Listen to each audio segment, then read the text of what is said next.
Hello everyone, Xline here, and today I want to show you my Stormblade Druid Totem Explode / Pop build.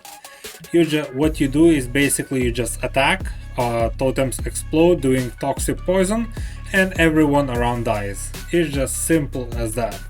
By the way, a sub to this channel would be the least toxic thing you can do. And as always, at the end of this video you will find a map showcase. And now let's dive into the details, shall we? So at the moment I'm level 81. I just recently started endgame. As you can see, my resistances is not capped or anything, with just some basic items. So a lot of room for improvements, but for now it is as it is. So let's start with the passives most likely. So we are playing a Druid. So at first at the Primalist tree, I'm grabbing 6 points here for some health and increased minion health, 1 point here for some res and just in order to move forward, 8 points here for strength and healing regeneration, and 5 points here for increased health and health restored.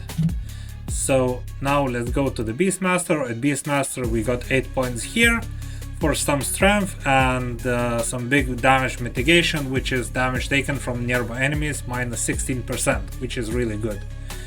Then we go for the Shaman skill tree, and we're taking 5 points here for armor with active totems and total armor, 5 points here for increased attack speed with active totem, and since we already have all the time having active totems, so we have 25% increased attack speed.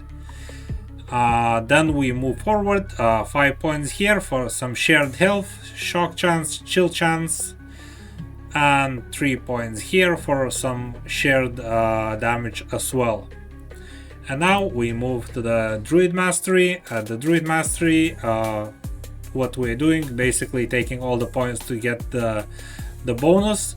So 5 points here for health mana, and mana on rage cost as health on spellcast, 7 points here for attunement, strength and all attributes, 1 point here for some increased damage, 5 points here for increased damage, and 5 points bonus for frostbite chance. Then 3 points here, increased damage while transformed, and since we're transformed all the time, we getting good notes from here. Then we moving up here, taking 1 point on no rage decay out of combat. We going here for 5 points for attack and cast speed, so we just benefit quite a lot from this. Then we going here, 5 points, increased crit chance, this is huge, and some health leech on crit, so this is also really good. 6 point here for some strength, and I didn't put last 2 points for increased armor or increased strength. Then move forward, increased minion damage, and here limited to 1 companion, but basically our companions is have more health, more armor, and we have more damage, while we have only 1 companion. And 8 points here for increased crit chance and rage gate on crit. So this is what I'm doing right now. When we out of this, we can go to the skills, I guess, and we're starting with a Summon Spriggan. So basically this is active minion, which gives us a lot of things, buffs and stuff like that. So 1 point here, Spriggan casts Summon Vine, 1 point here, so it just converts damage from physical to cold and from poison to frostbite chance. Then we move up here, so it has a healing aura. Moving down forward, it also grants our allies spell damage, and here healing aura also grants crit chance and crit avoidance. Then 1 point here and 1 point here, so also it gives us some dodge rating per attunement. Then 5 points here for increased health of our Spriggan, and 2 points here for some armor and physical resistance of the Spriggan. The next one is one of the main cores of the build is Summon Thorn Totem. We summon them and they just pop themselves. So we going 4 points here for 4 totems. Total 3 points here, so we can move it forward. And here we can summon totems in a ring shape at the location. Then we move forward 2 points here, just move in front. 4 point here, just for the poison chance. 4 point here for poison duration and frostbite duration. And 1 point here. So when the totems die or are unsummoned, they release a poison burst. So whenever they die, they explode, and when they explode, they are doing poison damage. And since they're exploding all the time, it means we're doing poison damage all the time. Now moving on next, Tornado. 3 points for duration, so we can move forward. 4 points here for double cast chance. Then we move forward. Tornadoes attached to you, so we have tornado on ourselves. Then 2 points here for some extra damage. Then tornadoes cast Storm Orb, and here Storm Orbs is more frequently casted. Then moving up here, 1 point here for casting Tornado grants aspect of the storm for 2 seconds, which grants 10% increased movement speed, which is really helpful in moving through the monoliths. And 2 points here, so the aspect of the storm now also grants increased attack and cast speed, and we benefit from the attack speed quite a lot. So then moving to the last node, Tornado cast Stormbolt at nearby enemy every 2 seconds, and Tornado cast Stormbolt more frequently. Now when we out of this way, we're moving for the Serpent Strike. So in Serpent Strike we're taking 3 points here, whenever enemies reach 18% of their HP, they instantly die because of this node. So it's really helpful while clearing the maps. Then we going down here for some poison chance. Then we go here for attack speed. 2 points here for bleed chance, and 1 point here for converted base damage to cold. Here we move on the right, so Serpent Strike has chance to inflict Serpent Venom. 3 points here, so we basically have poison penetration, so we deal more damage with the poison. We move up here, so it deals more damage per vitality, so we just basically stack vitality and we get more damage, and at the same time we get huge survivability because of vitality boosts our HP. So this is really important node. And 1 point here, Serpent Venom damage per melee crit chance as well, so the more melee, more crit chance we have, the more damage of Serpent Venom we can do. And 3 points here for some Serpent Venom damage per poison. And now the last skill, which is Swarmblade form, with which one we're always in this form. So 1 point here, probably I'll just need to invest more because it grants attack speed, which is really good for us. 5 point here for poison chance and locust poison chance. Here for the maximum locusts and summon locusts from hives. 1 point here for health gain on locust release, and 1 point here for base physical damage converted to cold. Moving on to the right side, it's Viper's Call. So Serpent Strike 3 affects armblade slashes.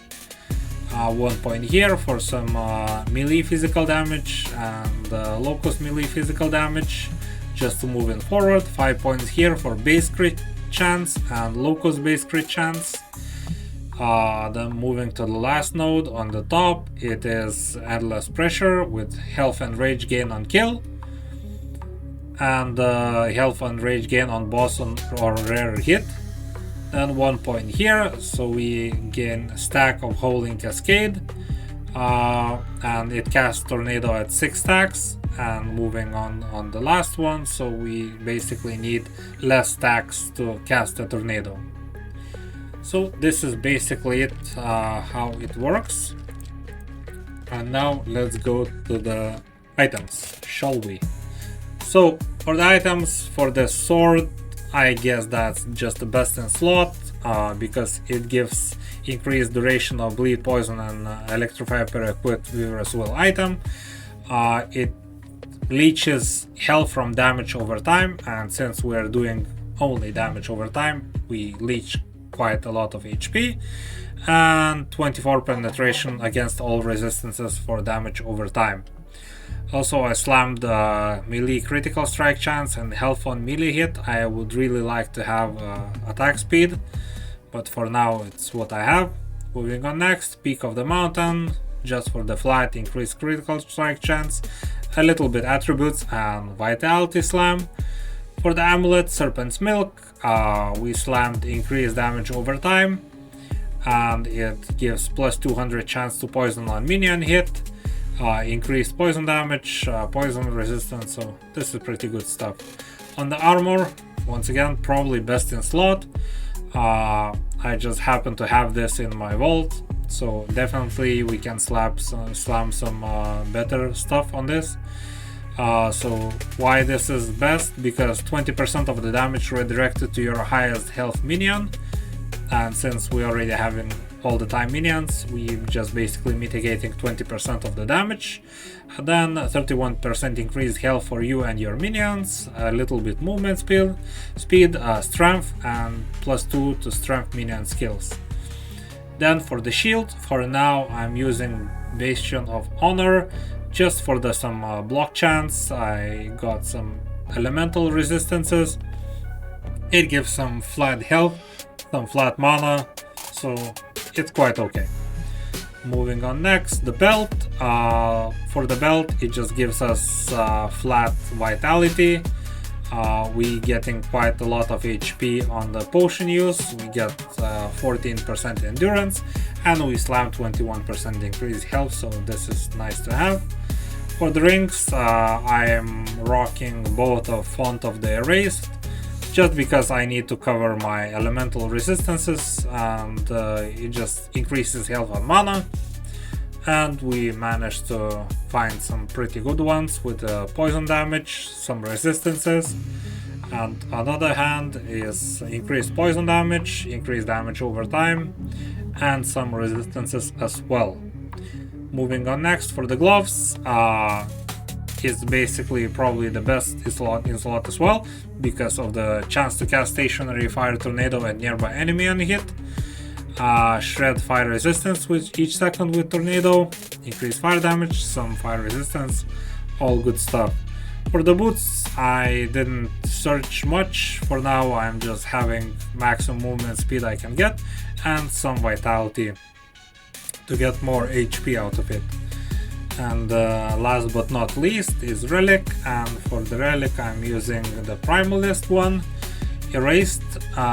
Just it gives +1 to Primalist skills, less damage taken over time from slowed enemies, and we are having some damage over time, increased poison damage, and some resistances as well, so we can get at least some, but as I told you before, I still need to work quite hard on those, but for now it's quite okay, I don't need to worry about. And then we moving to the idols, and on idol section, this is the most important thing. You have to have those two big idols, because here it says 10% chance on hit to summon a thorn totem, and since we're hitting all the time, we're summoning thorn totems, and when they are summoned they instantly die, they explode, and the cycle continues. So we just have to have this one with 10% and another one with 10% as well, if you can have it. I managed to find with 7% on hit, but I got with minion critical strike chance, so I have to work on this. So but basically is those two is mandatory, and without those this build will not work. And the rest is just some resistances, chance to poison on hit, whatever you want. You want to fill resistances, it's okay. Want fill the HP, it's also fine. Whatever will work for you, it will be fine. So this is the build, this is the thing, and what we basically do, we're summoning our Spriggan, so he's summoned, and we just go to Swarmblade form, and this is what we do. We just swipe enemies, the totems will pop up, they will explode, and this is basically the playstyle. So right now, as I said, I just entered the end game. I'm just only at 260 corruption, but actually the build feels really nice, especially against the bosses.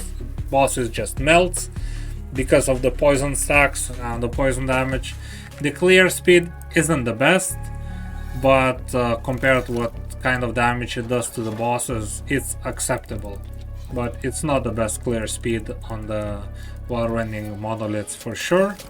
But once again, for the bossing, it's really amazing, and it's really fun.